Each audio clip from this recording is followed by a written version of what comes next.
And welcome back, everybody, for another fantastic episode of The Stew! The Stew. We're going to drop the Astral for today. It's just The Stew. The Stew. Don't tell your brother. Yeah, I was like, if we do that, your brother's going to be like, hey, it's my show, because this is how I talk, because I'm Stew. Yeah, that's totally how he talks, Stephanie. You nailed it. Hey, I didn't even have to be a part of that interview. Yeah. I already knew. Best impersonation of Stuart ever. Best. Oh, you should hear my Josh. I'm Josh. I'm doing books. I like that it's so aggressive. It's messing with your mic. Yeah, no, it's so loud and obnoxious that your mic isn't even picking it up. So yeah. Oh, did it cut out? Yeah. It was wobbly. Yeah. Oh. Hey, this is Josh. Why do I sound high? It's because I'm in Phoenix now. Is that what you're saying? I don't know. So, anyways, welcome back, everybody. It's been 3 to 3.5 long weeks since you heard the last episode of Astral Stew, and we've had some fun. Stefan and I have, since the last episode, had our first episode of season 5 of the Convergence Enigma with Josh and Stefan, and that was a fun show. We had Shane Hurd on for 2 hours. We talked about contact and the impact that it has on experiencers, the actual people who are experiencing it, and that was a great show. If you haven't checked that out, go out to the YouTube channel, Another Realm Media. I forgot for a second because we changed it. Another Realm Media. And look for it out there. It's great. It's a great show. And like and subscribe if you haven't already. And subscribe to the YouTube channel. Click that bell. Look at my ghost up here, like lighting up because I'm being loud. Click that bell. And I promise there's going to be a podcast version soon too. He just forgot until right now. Yeah, right this very moment. So yep, thought it was done already, and he forgot. That's all right. That's all right. So, but for today, the all Astral Stew, all the time moment in time right now, all time. Something I was talking. So I went to a MUFON event yesterday here in Phoenix, and the guy that came and talked was really interesting. I mean, his whole premise and hypothesis is that almost all UFOs that we see are like future humans coming to visit us. And so I do want to talk about that in just a moment. But what I first want to talk about, because he mentioned the idea that like when we talk to contactees and stuff that have been on the ships, right, there's never like music playing in the background. There's alien music. There's never alien art. music. It just goes boop, boop, boop, boop, yeah. boop, boop, boop, Like, boop, there's never like art on the walls. Like, do you think Are you saying ETs are uncultured? I mean, maybe. Or art is unique to our species. I don't know. Well, like, what if the way they cut into us is their art? Maybe that's not just art. our species, but our planet, because there are those elephants that paint. True. And like, so I was talking to him and I said, if art, removing the idea that they are future humans, let's just look at it from, we don't know what they are, whatever. But if art is a reflection or an expression of our emotion, if other species don't have as in-depth emotional states as we do, would that potentially relate to not having artistic representation? Gosh, because this can get into transcendental art, and for me, art is a reflection of the ongoings of humanity. I think it speaks to our what we perceive as a unique experience. But so much of our perception is emotional, right? But also, you're biased in what you're looking for, because think about it, like in the Middle East, where like religious iconography is not the thing, but calligraphic art is rampant. What if you just couldn't recognize the symbols as being part like right? And I mean, I have to feel like they have ships, they have things. Those were all designed, and isn't design essentially art? Ooh, well, but a lot of their ships seem to be designed more function over form. And so is it maybe just that how many ships? Yeah, how many ships have you seen? You don't know. There's so many of them. I've seen so many different shapes of ships. True. Ooh, which ones do you all like better? Just while we're off topic, the smooth ones, the smooth skinned ones that are looking like an asteroidy blend into the background kind. Ooh, I like the smooth ones. Yeah, I'm definitely more of a smooth. You know, What about you? what about you, Santosh? I'm torn because isn't it? I'm going to mess up this name, Oumuamua, or the one that just Yeah, more. Yeah, more. the big long cylindrical thing. It made me think. It was like that's just natural camouflage built in. Yeah. And that, sorry, will take me off for 2 tracks and be like, what do they need camouflaging from? But camo. I know I said camouflaging. Camouflage. But you know, but when you think about and we're going to get way off topic now, but when you think about no, that's okay. I want to go there. So when you think about though the idea that maybe a species has grown to the point that they no longer see the need to be wasteful, and so if maybe in reach of their planet or wherever they reside, on a floating starship or whatever, there is a large asteroid that can be converted into a craft. Like, maybe it's a remnant of a moon or a planet that has a large lava chamber in the center, and so they can convert. They can make use of existing material, like the wind turbines that are made to look like gigantic flowers, or we have out here. They have a lot of cell phone towers that look like palm trees. Well, but in that case, it's taking something that is 100% artificial and making it look like something else. What I'm saying is taking something that is already an asteroid and just converting it into a ship, or converting it, so you're making use of what's already there. It would be the analogy for what you are talking about. Cell phones would be mounting a cell phone or mechanism to a redwood, right? Recycling, right. So to speak, right? Not creating new if you already have what you need available to you. You're talking more parasitic, just inject their technology in and slowly take over from the inside to out. Or were you suggesting that art is wasteful? What's that? I said, are you suggesting that art is wasteful? I'm not talking about art anymore.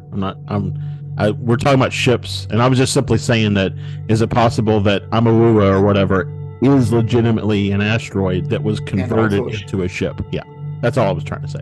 But we can go back to talking about art. We never stopped. Art is everything. Yeah. Everything is art, rather. No. They're the same. Everything is art. Art is everything. Everything is art. Is everything art? It is. Is art everything? It is. Everything that you see behind each one of us could be, just, you could take a still image of Santosh right now and say, that's art. Everything that exists in the frame behind him is a part of the artistic structure. God is good all the time, and all the time, God is good. Oh, I don't know if that's true. He wouldn't have smited all those people if that was the case. If that was even the same one they're talking about from the front. That's true. Is that where the word smitten comes from? Are you smitting because you're smiting? Smoked? because you've been smoked. Because you've been smoted. If I'm saying I'm smitten with you, does that mean I want to smite you? I don't know. No, I think it means you're Twitter-pated. Yeah, I don't know if you can say that. We're going to get sued now. Twitter's they can't get demonetized for that. Elon Musk is Twitter. Yeah, trust me, Disney would have sued Twitter a long time ago.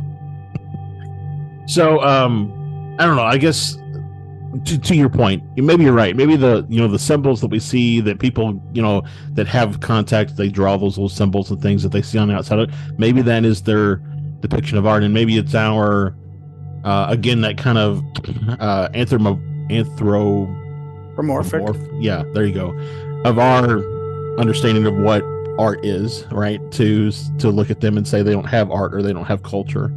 But I'm also, just was thinking about the idea around the emotional perspective of even like Bashar. Stefan, go for it. Bashar, come on, let's hear it. Dance, monkey, dance. What? Bashar, you always say, I am Bashar. Go ahead. I'm not. I am Bashar. There you go. Thank you.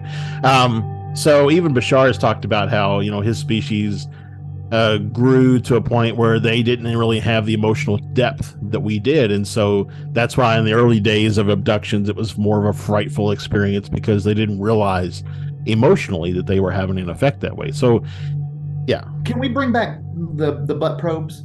Why did that stop? I'm still not over it. Why do you Did think it, or are people just not talking about it anymore I say, because why do it's you so think it did? taboo? Yeah. Or is that why pegging is so popular among the cis-hets right now?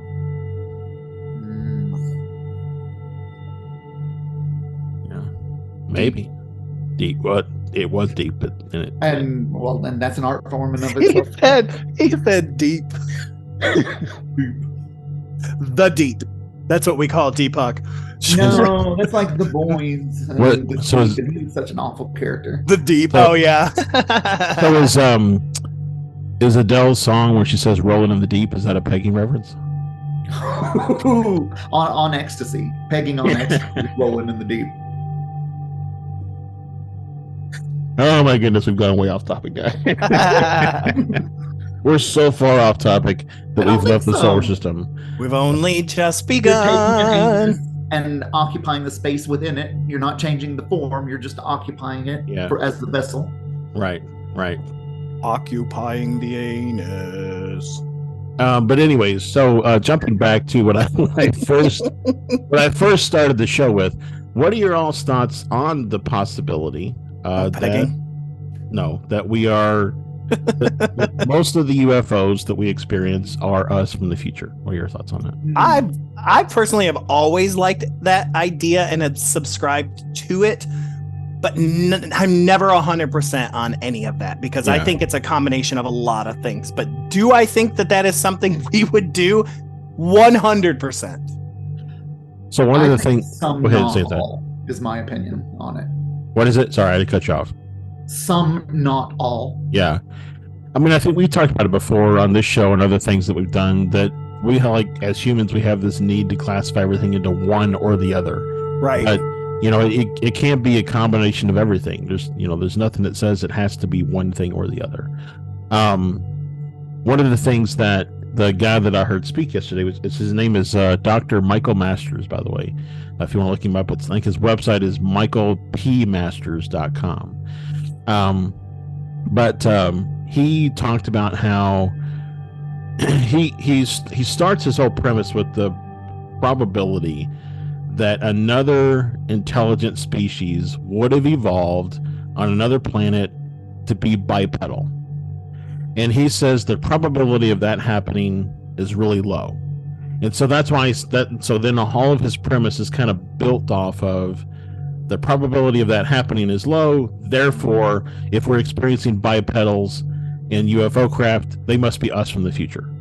Well, I mean, what defines a bipedal? Someone who never walks on all fours? Because I know I've played and walked on all fours before. Because orangutans, they'll walk on 2 feet. Yep. Deer will do it.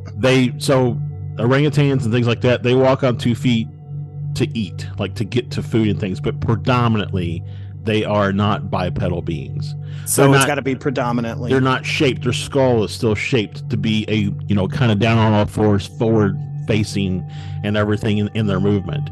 Our skull is shaped for us to walk upright, and so that's what defines bipedal: is that your face is forward facing, your skull is designed and shaped in such a way that you were designed biologically to walk upright.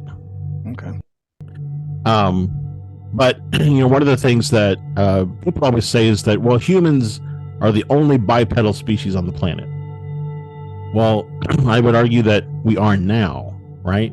But aren't emus and ostriches bipedal? Sorry, holy mammal. We'll call that way. We'll call it that. Well, way. I mean, what's to say an alien is a mammal? True. Well, and what I was going to say though is that we have Homo erectus. We have, before we got to what we are now, Homo sapien sapien, there were other forms of human. We just won out, or potentially won out, and the rest of them are, still living somewhere in obscurity. But the idea that there's only been one type of human on the planet is wrong, because we know scientifically that there's been other forms of human before we. Also, what if they're adopting this bipedality, this bipedal aspect. Because here's my point to say that we are not exactly as cool as we think we are. If they happen to have tentacles, the human response is either revulsion or sexual attraction, and they probably don't want to mess with any of that. So it's easier to just walk on two legs when they're interacting with us. Well, I would say that if you take from a strictly logical point of view, right? If you take the amount of life that exists on this one planet, the amount of differentiating life that exists here, and you then look at the number of estimated Earth-like planets in our observable universe, which is something like 75 quintillion or something, like some ridiculous number like that. And you maybe take the assumption that 1% of those has at least the amount of diversification of life that this planet has. That still leads to an incredible amount of diversification of life. And so if there's that much diversification of life potential in our observable universe, why can't some of them have evolved to be bipedal like we evolved to be bipedal? Sure. I mean, a lot of people say that the aliens that are out there are lizard people, right? I mean, look at velociraptors, T-Rexes, Allosaurus. Yep. Those are all bipedal creatures. Yeah. And why could they not have evolved, a lizard species into something? I think it's egotistical to say that only mammals can be bipedal. I mean, Santosh even those things evolved into emus. They evolved into ostriches. Right. So. Well, and there's an episode in the Scott Bakula Enterprise show where they actually run into a species that were Earth's dinosaurs that have evolved, right, to become bipedal, forward-facing faces, etc. But they find out they're the descendants of Earth's dinosaurs. So, I mean, I think that bottom line, I think a lot of the stuff that the guy had to say, he's going to be at the MUFON Symposium. Anybody who's watching or listening who's going to be there, wants to hear him, he's going to be there. I mean, he had some interesting stuff, and there were some things that he said that did kind of get the juices flowing a little bit and thinking. But for the most part, I think that the bottom of his pyramid that he's built is flawed. And like you said, Stefan, it takes quite a bit of ego. He talked a lot about the idea that, the constant message that's put into contactees, abductees, etc., is that, protect the Earth. The Earth is sacred, so on and so forth. So they seem to care more about the Earth than us. And then he goes on to talk about why that might be. But, I would argue that, again, ego, we get involved, we say we're the biggest, brightest species on the planet, but we know that octopi or octopuses, we have this conversation a lot. Yeah, and we know that they're intelligent, right? They can figure out complex problems. We know that dolphins are intelligent. We know that there's a lot of other intelligent life on this planet. So to assume that we're somehow special just because we're the only ones that are observing contact experience, do they abduct dolphins? Do they abduct octopodes? Do they abduct fish, birds, reptiles, etc.? We don't know. Just because no one's ever seen one on the ship. But, they could be taking samples, and the same information that they take us for, they could be taking from a number of different species across the planet. So, again, just the whole idea that we are somehow special in this engagement with UFOs strictly comes from a very us as the observer centric point of view. Mm-hmm. Yeah, because you could also look at while you were talking, I was thinking, what if it's actually just the Earth that's special? We just happen to be on it and benefit from that. Because I was like, it is kind of like a gigantic petri dish. Like you said, there's a diversity of life that is abundant on the planet. And even if our species happens to kill off life as we know it, we know, given enough time, it will repopulate itself.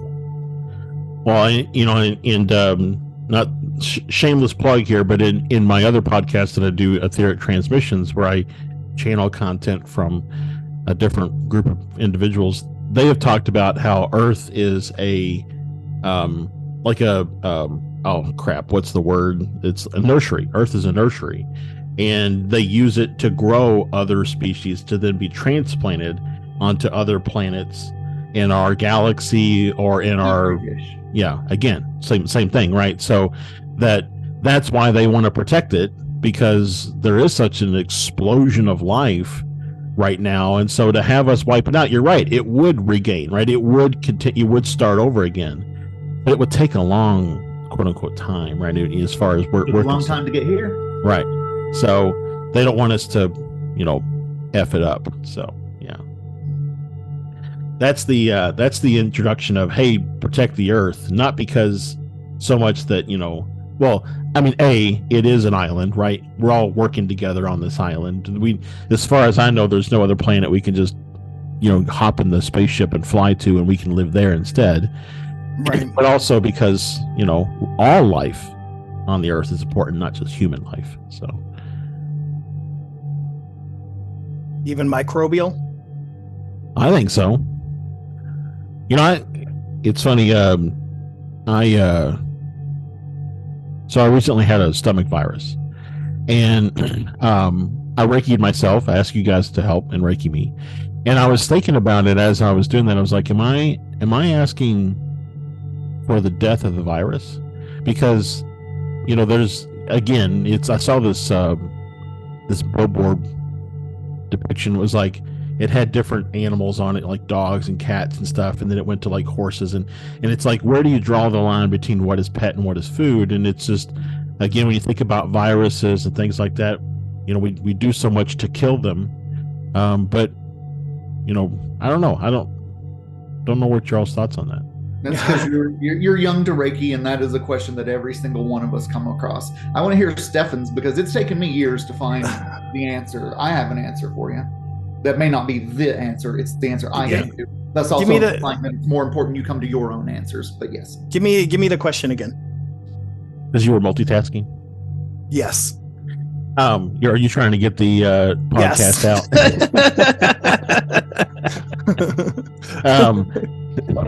So I had a stomach virus. I Reiki'd myself. I asked you guys for Reiki. My question is, are you asking for the Reiki to kill the virus? Like, is that virus's life, however we understand it to be, less important than my life or my comfort? The question that I always come to with Reiki is Reiki changing something, or is it only allowing what needs to take place, just in a kind of a more efficient way? Like, that's how I look at Reiki. I don't look at Reiki as the systemic change that we're eliminating something, as much as we might be speeding up the process, because the virus is your white blood cells, it's going to kill the virus. Right. That's the whole point. So is it just allowing it to work better and more efficiently, or is it indeed saying, I would like you to eliminate those viruses? I think it's helping it move things more efficiently. That's my answer. So before Santosh gives his, this is where I came down on it when I was thinking about it, is I'm asking the Reiki to diminish my discomfort as the process of the virus continues throughout my body. I'm just asking it to diminish the pain that I am experiencing due to the process, but I'm not actually asking it to take any action towards the process itself. So you're asking to use it more like an ibuprofen, a pain blocker, analgesic. Yeah, an analgesic. Yeah, yeah, basically. Interesting. So now I want to hear Santosh's, that he's super fascinating. I love hearing from both of you. It's two separate answers combined into one for me.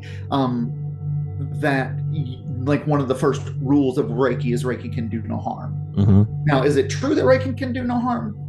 That's up for a lot of debate, but you setting it up that way from the very beginning of being into working through it, you then make it that way so you can then rest upon that when you're doing other stuff. It's like, no, it only works for the highest good. That's above my conscious mind's pay grade at the moment, right? Right. So I think that there is a difference when you ask the Reiki to kill something, that you're sort of skirting the lines of what that energy was meant to do. And asking for healing, of course, obviously that was both where you were going, but it's just the rephrasing is what worked for me as well, is that I'm Reiki, I ask Reiki to promote the circumstances that are best for me as the host organism. If that happens to mean that their numbers deplenish down to zero, the viruses, unfortunate, but where I was going is more like, and also for the highest good of all, is there a way, because and this is out there and far out in the fucking field, I know, but our DNA is a compilation of a long set of circumstances, and so what if enough of the virus in you could find its way to exist harmoniously and or contribute its specific prowess and whatever, doing something, can it not then just work together as a complete system? You know, like any ecosystem, right? Frogs eat bugs, yep, things like that, you know. And so for me, it's just that I'm promoting the circumstances for my most auspicious outcome, which is in a way still technically being like, get rid of this. Yeah. But it's not the energy of get rid of this, it's the energy of raise my current composition above the need to learn this kind of lesson. Yeah. You know, so, and I'm not the only, like, I'm not saying my answers are the right answers. Well, no, that's what I came to. But you got to be thinking, because let's say that somebody has an autoimmune disorder, and they're sick, right? And they go to a Reiki healer. The Reiki, I think, in that point is just really, like you said, it's just raising the deficiency within the body, right? To fight off the virus. It's what's the word I'm looking for? Adding to, you know, that ability that the body already has. It's bolstering whatever that's already there, but it's deficient, to carry out a process that was already going to be carried out. Well, and also we've got to let go of this cure language. We want Reiki to cure. That's not right. What's happening, because let me tell you, each of you should volunteer at this point, like for other people, like Reiki, like a senior home. But when you're doing hospice Reiki, you're not there for a cure. Right. You know what I'm saying? And there's no part of you that's like, well, there is the one little part of you that's like, maybe the miracle will happen, right, because I did this. Right. But then, again, that's you trying to funnel miracles as opposed to just raising the circumstances of your current life to acceptable. That sounds. No, I know what you mean, though. I totally get what you're saying. Completely on the same path, on the same track, same path. Yep. Yeah, we're all on the same path. It's okay. But follow the stew. But I did have one other thing in relation to what you said, to give Stefan enough time to get the podcast out. You were talking about a virus adding something to the host, right? To live harmoniously. Let me take that and make it bigger and say that humans as a whole are acting almost like a virus on the earth. And so maybe that's one of the big outcomes of UFO contact, is for us to realize that we can work and live harmoniously with our host, the earth, and we don't have to be that virus. I mean, I even think about the line from The Matrix, right, where Agent Smith is talking to Morpheus, and he's like, I'm trying. It came to a problem when I tried to classify humans on this planet, and then he's like, you're a virus, you're a plague that's sweeping across the planet. And I do look at how we, when we talk about, you look at the movie Independence Day, right? The aliens come, and Roman goes into their brain, and they're like locusts. They move from place to place, consuming all the resources, and then they move on. What do we do? So I feel like there's a lot of similarity that's been depicted in a lot of movies that really, if you extrapolate it out, apply to how we behave as humans. Maybe that's the ultimate goal, is to get us to not see ourselves as different from the earth, but really just one organism, one combined humanity organism on the earth, and living harmoniously with it. With the earth being an organism as well. Right, exactly. Yeah, I was about to take it super small, but you said a lot of good things, and I'm like, I had so many good comebacks, but I'm trying not to talk over you. I'm just so excited to be talking with you both. We are the microbes on the earth. Right. That's exactly what I was like. Take it, but our species couldn't have evolved until two specific cells. One ate the other. It didn't get digested. It learned to produce its own energy, and then the energy producing cell was born, and from that we were able to do it. But that was because like two little bitty buddies, like or two little bitty enemies, maybe, right? Two little bitty enemies could have been. Overcame their animosity for one another. I love the. We'll call them Cain and Abel. We'll just call them Cain and Abel. Little Cain, little Abel. To insert a little Christianity into this podcast for Josh. Also, one of the other things, like to your point, Josh, is that there is also the valid path of trying to transcend one's baser programming. Right. Yeah.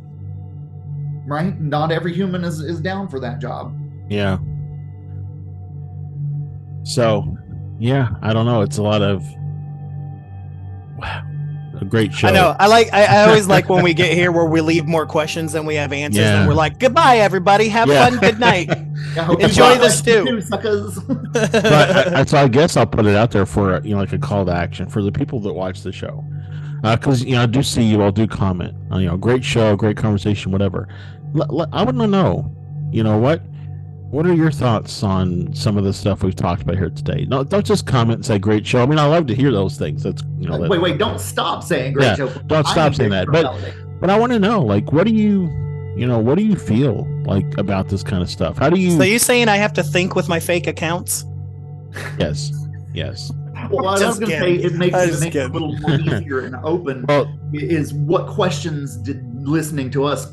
What lessons raised in you? I would love to know what that. Yeah. Mm-hmm. Yeah. What additional thoughts are you now having? And it's very possible you can watch this episode and have nothing immediately, but maybe a month from now, right? I mean, I'll watch a documentary sometimes and have to chew on it, like digest it for a while, and then I'll come back and be like, oh man, what about this and that and this, and so, and then that's when I bug the crap out of the people who break the documentary, and they're like, dude, we didn't come up with these ideas, we just we're just putting this stuff together. Well, okay, whatever. And yes, we'd like to be on your show. So but yeah, I mean, I really would like to know from you guys, like, what are you thinking? How do you think this fits in? If UFOs have been coming here for thousands of years, based on what we know in ancient literature and so on and so forth, are they stewards of the planet, and do they have an interest in our ability to grow to a point to live harmoniously with the planet? Did maybe they have a hand in our survival at the end of the Younger Dryas? Yeah. Like every 12,000 years, do they come back and it's like, okay, harvest time, but harvest time's nothing more than, all right, there's too many of you on this thing now. Let's, like rabbits, let's move you to a new one. Yeah. Or, to the point of, the idea that bipedal species evolved elsewhere, maybe we are just one cropping, if you will, of humans, and there are other croppings of humans across the galaxy or universe that have evolved differently, but we all share a common ancestry. I've taken a crop before. Like only in reverse. Well, I mean, sorry, I know I'm starting up something again, but the Anunnaki, theory is that the Anunnaki created human life on this planet. Those gold diggers that we are. Right, and so, maybe this cropping was never meant to be on Earth, and it was put here, but because other species in the universe value all life, they couldn't see just wiping us out. And so instead, they're trying to get us to like realize that we're not, we're not the smartest guy in the room, so to speak. Or did they take as many as they thought they could gather, and some got left behind? Because as we've seen with the pandemic, there will be people that don't believe they're being harvested, and some that will hunker down in their bunkers. And what if that's You're right. We weren't, or what if you're right? We weren't meant to be on here, but we're such little mischievous creatures that a couple left behind repopulated the entire planet. Yep. Came out of the caves after the Younger Dryas. The OG bunkers. Yep. Yeah, the OG bunkers, which can be repurposed into a spaceship. It could. I mean, Earth is a spaceship. We are traveling through space right now. I was gonna say, hold on, we do actually live on a generation. Yeah. So, okay. Yeah. So anyways, so to drop those little nuggets on you guys right at the end of the show, but no, for real, we really enjoy doing the show. I mean, I don't know if I've said it enough, but guys, I really enjoy when we get together for Astral Stew. It's always a fantastic conversation. And you all, the listeners, the viewers, I would really love to know what your thoughts are on the things that we say. Maybe your thought is this is all crazy and we're all just gonna die, but maybe that's whatever. If that's what it is, then let's talk about that too. So, So, bottom line, thank you all so much for tuning in, for watching, and hopefully participating with another episode of Astral Stew. Watching and participating. Yep. And if you want to listen to this in your car, remember, we do have this available as a podcast version as well. So you can always listen back to old episodes while you're on a road trip or on your way to work. Just look up Astral Stew on Spotify or Apple Podcasts. And then, of course, Astral Stew is a part of the Another Realm Media Network. And you can find all the great podcasts that are on Another Realm Media Network going to anotherrealmmedia.com. So, yep. Again, thank you all so much, and in the words of dolphins everywhere, so long and thanks for all the fish. My dolphin. Bye, guys. Bye. Follow the stew.